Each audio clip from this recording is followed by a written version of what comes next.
जितने आस्था चैनल पर कथा सुन रहे हो, जितने फेसबुक और यूट्यूब पर सुन रहे हो, बहुत सावधानी से सुनना। जब जीवन में कहीं समस्या खड़ी हो जाए, कहीं बहुत विकट समस्या है और कोई हल ना मिल रहा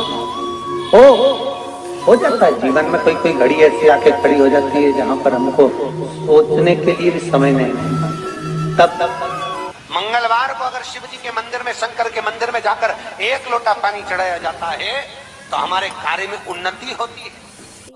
आपको कथा में कहा था, घर में सीधी सूंड का गणेश और व्यापार व्यवसाय ऑफिस में उल्टी सूंड का गणेश होना चाहिए। गणेश जी मैया को प्रसन्न करने के लिए अष्ट रूप में धारण करते हैं।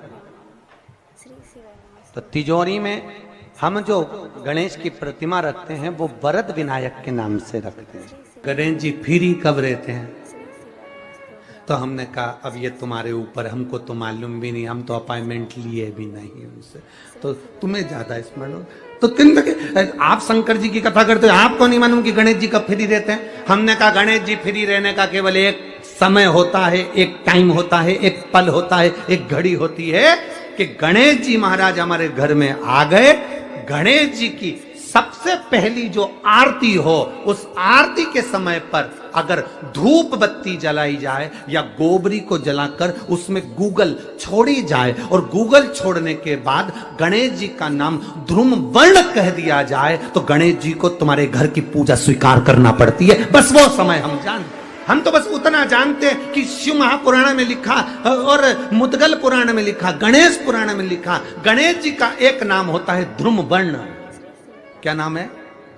ध्रुम वर्ण गणेश जी का एक नाम होता है। जब हम धूप जलाकर और धूप लगाने के बाद में गणेश जी की सबसे पहली आरती करने के पहले अगर हम सबसे पहली आरती गणेश जी की कर रहे हो, अपने घर में स्थापना कर रहे हो, बिठा रहे हो और तुम चाहते हो कि गणेश जी मेरे घर में आके मेरी पूजा को स्वीकार करें और जो मांगू मेरा गणेश मुझे दे 10 दिन के अंदर, तो पहला नाम लेकर पुकार लेना ध्रुम वर्ण विनायक, बैठो, बस काम हो गया। वो फ्री होकर आता। 33 करोड़ देवी देवता में सबसे सुंदर जोड़ी थी शंकर और पार्वती की। सही है कि गलत है?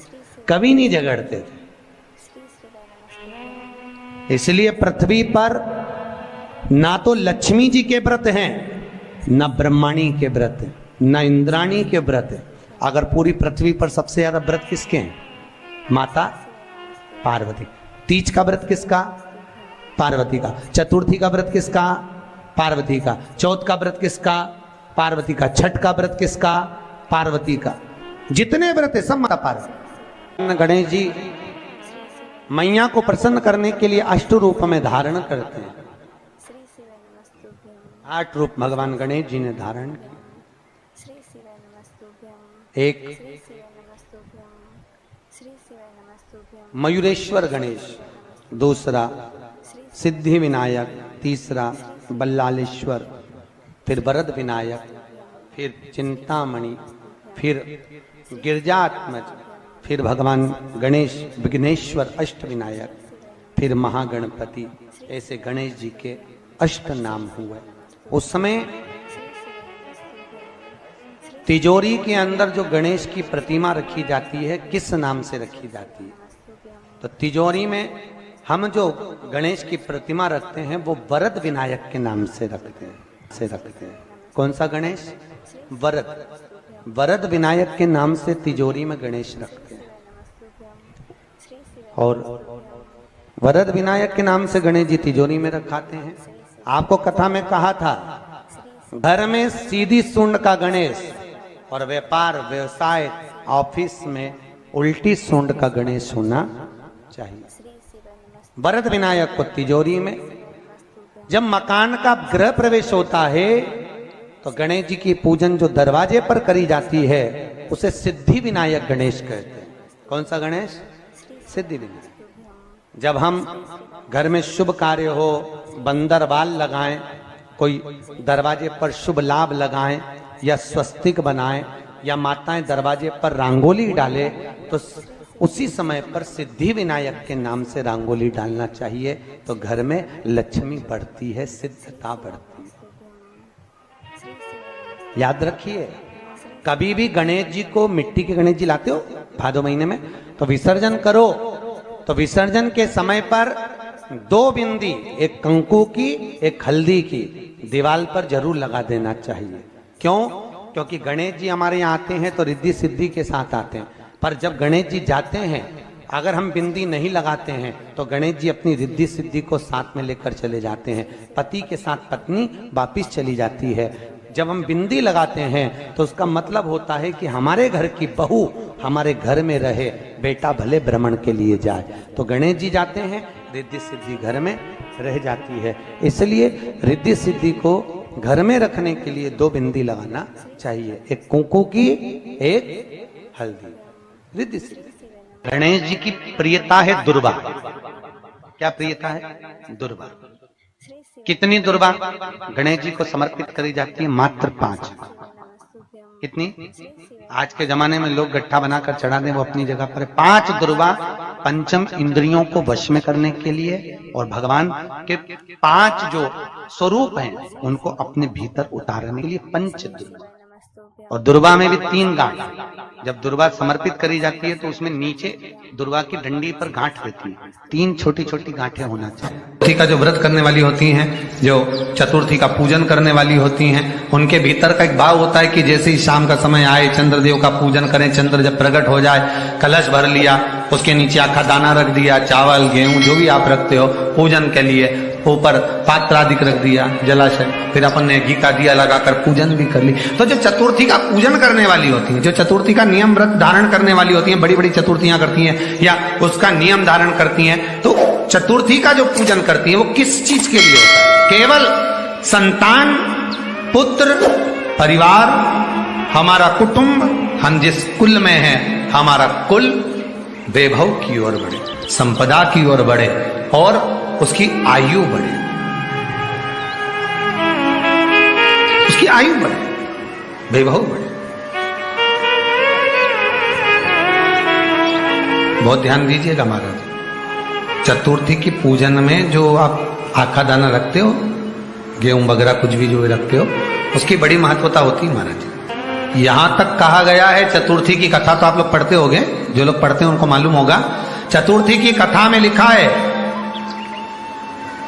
चौथ माता के व्रत में वर्णन किया गया है कि वो आखा दाना जो रखा जाता है, मान लो कोई जरूरी काम होता है तभी आखा दाना को रखा जाता है, संभाल के रखते हैं कि हम इस काम के लिए जा रहे हैं और हमारा ये कार्य सफल होना चाहिए। तो जिसने चतुर्थी का व्रत करा है, जिसने चंद्रदेव का पूजन करा, चतुर्थी का व्रत करा, वो गणेश जी से विनती करके वहां से 2-4 आखा दाना उठा ले और जो व्यक्ति का काम अटक रहा है अपने ही घर का, पर दूसरे कुल को नहीं देना, अपने ही कुल के अंतर्गत जो काम अटक रहा है उसकी जेब में, उसके पल्लू में उस चीज को रख दिया जाए। तो चतुर्थी जो अगली आती है, जैसे आप महीने की करते हो तो महीने की, और आप जैसे करते हो कि 4 अलग बड़ी बड़ी चतुर्थी करते हो तो उसके अनुसार आपका कार्य सिद्ध होता ही है। उस आखे दाने का इतना महत्व होता है क्योंकि चतुर्थी का व्रत करने वाली माता जब व्रत करती है तो स्वयं चतुर्थी की कथा में लिखा हुआ है कि पार्वती जी गणेश जी से चतुर्थी की कथा बचवाती। चतुर्थी की कथा बाची किसने थी? स्वयं गणेश जी महाराज ने। और सुनी किसने थी? माता पार्वती। बाचने वाले गणेश जी थे, सुनने वाली माता पार्वती। तो चतुर्थी की कथा जब होती है तो उसको स्वयं गणेश जी बाच रहे हैं। तो व्रत कौन सुन रही है? माता पार्वती। और आपने जो आखा दाना लिया वो गणेश जी के भाव से लिया, गणेश जी से निवेदन करके, विनय करके, प्रार्थना कर उसको प्राप्त किया। जितने आस्था चैनल पर कथा सुन रहे हो, जितने फेसबुक और यूट्यूब पर सुन रहे हो, और जितने इस छत्तीसगढ़ की पावन धरा पर बैठकर सुन रहे हो, बहुत सावधानी से सुनना। एक छोटा सा कपूर का टुकड़ा जब आरती में जलाया जाता है तो ये कपूर क्यों जलाते हैं? इस कपूर का महत्व क्या है? इस कपूर का कारण क्या है? ये कपूर है कौन जिसको हम आरती में जलाते हैं? क्या जरूरत इस कपूर को आरती में जलाने की? क्या जरूरत इसको यज्ञशाला में जलाने की? क्या जरूरत है इस कपूर को पूजन में जलाने की? स्वयं गुरु बाबा कहते हैं, यदि कोई आरती में, पूजन में, घर में एक कपूर का टुकड़ा आरती के बाद में जब समर्पित करेगा तो उसको अश्वमेध यज्ञ का पुण्य प्राप्त हो जाएगा। अश्वमेध यज्ञ के पुण्य को पाने के लिए कपूर का टुकड़ा आज भी आरती में जलाया जाए। एक कपूर का टुकड़ा सुख का, इसीलिए हमारे यहाँ शास्त्र कहता है महाराज, जब आपको घर में अगर ऐसा लगने लगे कि 15 दिन से बहुत बेचैनी है, बहुत दुख तकलीफ लग रही है, कोई ना कोई बीमार पड़ रहा है, कुछ ना कुछ तकलीफें लग रही है, तो एक पीपल का पत्ता ले लो, उसके ऊपर एक कपूर का टुकड़ा ले लो, सारे घर में घुमाकर उसको दरवाजे के बीच मध्य में जलाकर रख दीजिए। थोड़ी सी जला 20 से 25 मिनट के अंदर मकान में एनर्जी वापिस आ जाएगी, उस भवन में एनर्जी वापिस हो जाएगी। 20 से 25 मिनट के अंदर एनर्जी वापिस। लग रहा है कि यहाँ नेगेटिव है तो उसको पॉजिटिव बनाया जा सकता है। रात को 12 बजे शंकर जी के मंदिर में शिवलिंग पर चढ़ी हुई बेलपत्री को उठाकर शंकर मंदिर का शिखर देखकर चबा चबा कर खा लीजिए। आपके पाँव के घुटने बदलने की जरूरत नहीं पड़ेगी, ऑपरेशन की जरूरत नहीं पड़ेगी। श्री शिवाय नमस्तुभ्यम, सब बोलिए एक बार जमकर, श्री शिवाय नमस्तुभ्यम। प्रैक्टिकल जरूर करना, कहीं सियोर वाला महाराज झूठ तो नहीं बोल रहा। शास्त्रों की बातें हमारे जीवन में हमें सुख प्रदान करे, इसलिए इस भाव का आनंद करते हुए आज की कथा को विराम।